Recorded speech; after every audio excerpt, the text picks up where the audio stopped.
ಹೆಸರು ವಿನಿಶ್ರೀ. ನಾನು ಮಾನವನ ಜೀರ್ಣಾಂಗ ಯೋಗವನ್ನು ಬರೆದಿದ್ದೇನೆ. ನನ್ನ ಹೆಸರು ಸೌಮ್ಯ. ನಾನು 7ನೇ ತರಗತಿ ವಿದ್ಯಾರ್ಥಿನಿ. ನಾನು ಮಾನವನ ಹೃದಯವನ್ನು ಬಿಡಿಸಿದ್ದೇನೆ.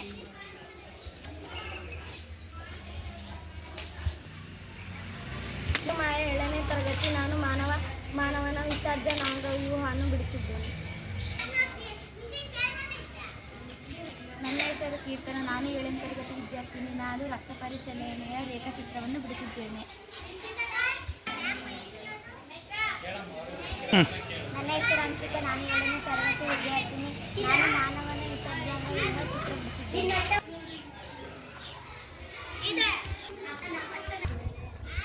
ನನ್ನ ಹೆಸರು ಅನುಸಾಕ್ಷಿ. ನಾನು 7ನೇ ತರಗತಿಯಲ್ಲಿ ಓದುತ್ತಿದ್ದೇನೆ. ನಾನು ಮಾನವನ ದೇಹದ ಅಂಗವಾದ ಶ್ವಾಸಕೋಶವನ್ನು ಬಿಡಿಸಿದ್ದೇನೆ. ನನ್ನ ಹೆಸರು ಕಾರ್ತಿಕ್ ಮಂಡ್ರೆ. ನಾನು 6ನೇ ತರಗತಿ. ನಾನು ಭಾವಚಿತ್ರವನ್ನು ಬಿಡಿಸಿದ್ದೇನೆ. ನನ್ನ ಹೆಸರು ಸಿಂಚನೆ. ನಾನು 6ನೇ ತರಗತಿಯಲ್ಲಿ ಓದುತ್ತಿದ್ದೇನೆ. ಮಾನವ ಮೆದುಳು ಎನ್ನುವ ಚಿತ್ರವನ್ನು ರಂಗೋಲಿಯಲ್ಲಿ ಬಿಡಿಸಿದ್ದೇನೆ. ನನ್ನ ಹೆಸರು ರಜನಿ. ನಾನು 6ನೇ ತರಗತಿಯಲ್ಲಿ ಓದುತ್ತಿದ್ದೇನೆ. ಮಾನವನ ಮೂಗು ಬಿಡಿಸಿದ್ದೇನೆ. ನನ್ನ ಹೆಸರು ಚಂದನ್. 6ನೇ ತರಗತಿ ಓದುತ್ತಿದ್ದೇನೆ. ನಾನು ಹೂವಿನ ಚಿತ್ರವನ್ನು ಬಿಡಿಸಿದ್ದೇನೆ. ನನ್ನ ಹೆಸರು ವಿನಯ. ನಾನು 6ನೇ ತರಗತಿಗೆ ಓದುತ್ತಿದ್ದೇನೆ. ನಾನು ಕಣ್ಣು.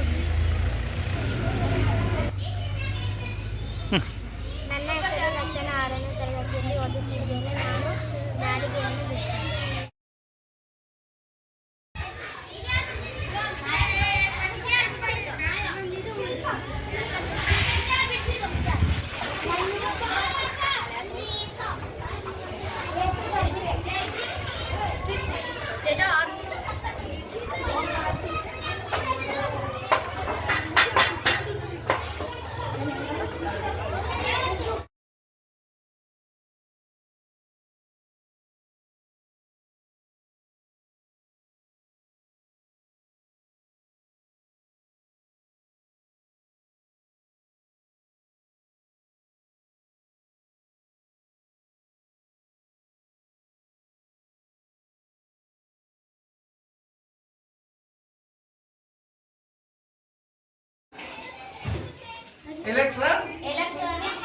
Electron move ಆಗ್ತಿರ್ತಾವೆ.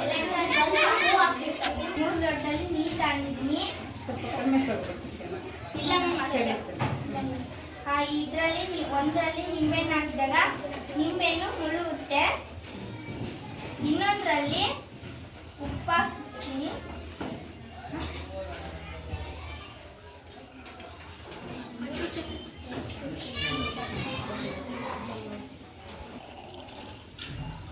ನಿಂಬೆಹಣ್ಣು ಮುಳುಗಲ್ಲ. ಮತ್ತೆ ಇನ್ನೊಂದು ನೀರಿನಲ್ಲಿ ನಿಂಬೆಹಣ್ಣು ಹಾಕ್ತೀನಿ, ಮುಳುಗುತ್ತೆ. ಅದರಲ್ಲಿ ಉಪ್ಪು ಹಾಕ್ತಾ ಬಂದಾಗ ಅದು ನಿಂಬೆಹಣ್ಣು ತೇಲುತ್ತೆ. ಮೊದಲನೇ ಲೋಟದಾಗೆ ನಿಂಬೆಹಣ್ಣಿನ ಸಾಂದ್ರತೆ ಹೆಚ್ಚು ಇರೋದ್ರಿಂದ ಆ ನಿಂಬೆಹಣ್ಣು ಮುಳುಗುತ್ತದೆ. ಮತ್ತು 2ನೇ ಲೋಟದಲ್ಲಿ ನೀರಿನ ಸಾಂದ್ರತೆಗಿಂತ ನಿಂಬೆಹಣ್ಣಿನ ಸಾಂದ್ರತೆ ಕಡಿಮೆ ಇರೋದ್ರಿಂದ ಈ ನಿಂಬೆಹಣ್ಣು ತೇಲುತ್ತೆ. 3ನೇ ಲೋಟದಲ್ಲಿ ನೀರಿನ ಉಪ್ಪು ಆ್ಯಡ್ ಮಾಡಿದಾಗ ಆ ನೀರಿನ ಸಾಂದ್ರತೆ ಹೆಚ್ಚಾಗ್ತಾ ಬಂದಾಗ ನಿಂಬೆಹಣ್ಣು ತೇಲ್ತಾ ಬರುತ್ತೆ. ಇನ್ನು ಒಂದು ವಿಶ್ವದಲ್ಲಿ ಮೃತ ಸಮುದ್ರ ಅಂತ ಇದೆ. ಆ ಮೃತ ಸಮುದ್ರದಲ್ಲಿ ಮನುಷ್ಯ ಹೋಗಿದ್ದು ಇರಲ್ಲ. ತುಂಬ ನೀರು ಸ್ವಲ್ಪ ನೀರು ಚೆಲ್ಲಿ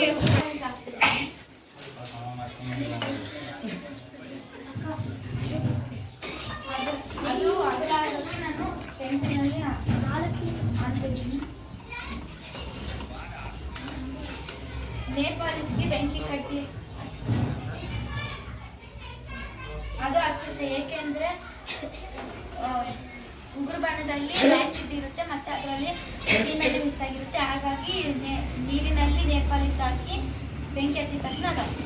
ಈಗ ನಾನು 7ನೇ ತರಗತಿ ವಿದ್ಯಾರ್ಥಿ. ನಾನು ಪ್ರಯೋಗ ಮಾಡುವ ಹೆಸರು ಗಾಳಿಯ ಮೇಲ್ಮುಖ ಒತ್ತಡವಿದೆ. ನಾನು ಒಂದು ಲೋಟವನ್ನು ತಗೊಂಡಿರುತ್ತೇನೆ, ಒಂದು ರೊಟ್ಟನ್ನು ತಗೊಂಡಿರುತ್ತೇನೆ. ನಾನು ಇವಾಗ ಕೆಳಭಾಗಕ್ಕೆ ಮಾಡುತ್ತೇನೆ. ನೀವು ನೋಡುತ್ತಿದ್ದೀರಿ, ಇದು ರೊಟ್ಟಿ ಕೆಳಗೆ ಬೀಳುತ್ತಿದೆ. ನಾನು ಒಂದು ಖಾಲಿ ಲೋಟಕ್ಕೆ ನೀರನ್ನು ಹಾಕುತ್ತಿದ್ದೇನೆ.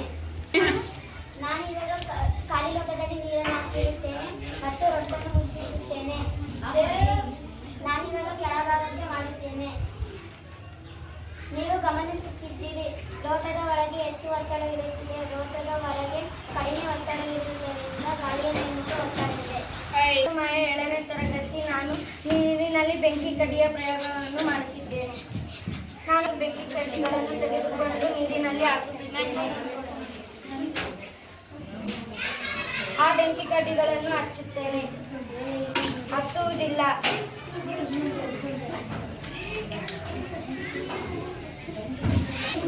ಈಗ ಆ ಬೆಂಕಿ ಕಡ್ಡಿಗಳನ್ನು ತೆಗೆದುಕೊಂಡು ಪೇಸ್ಟ್ಗೆ ಹಚ್ಚುತ್ತಿದ್ದೇನೆ.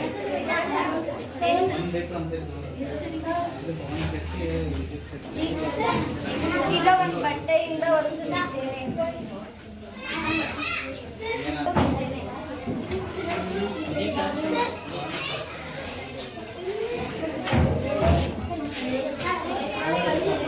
ಪೇಸ್ಟ್ ವಾಟರ್ ಪ್ರೂಫ್ ಆಗಿದೆ. ನನ್ನ ಹೆಸರು ನಿತಿನ್. ನಾನು 6ನೇ ತರಗತಿಯಲ್ಲಿ ಓದುತ್ತಿದ್ದೇನೆ. ನನ್ನ ಪ್ರಯೋಗದ ಹೆಸರು ಗಾಳಿಯಲ್ಲಿ ಆಕ್ಸಿಜನ್ ಇದೆ. ನಾನು ಒಂದು ಪ್ಲಾಸ್ಟಿಕ್ ಲೋಟ, 2 ಬೆಣ್ಣದ ಬತ್ತಿ, 1 ಬೆಸ್ಟ್ ಬಣ್ಣ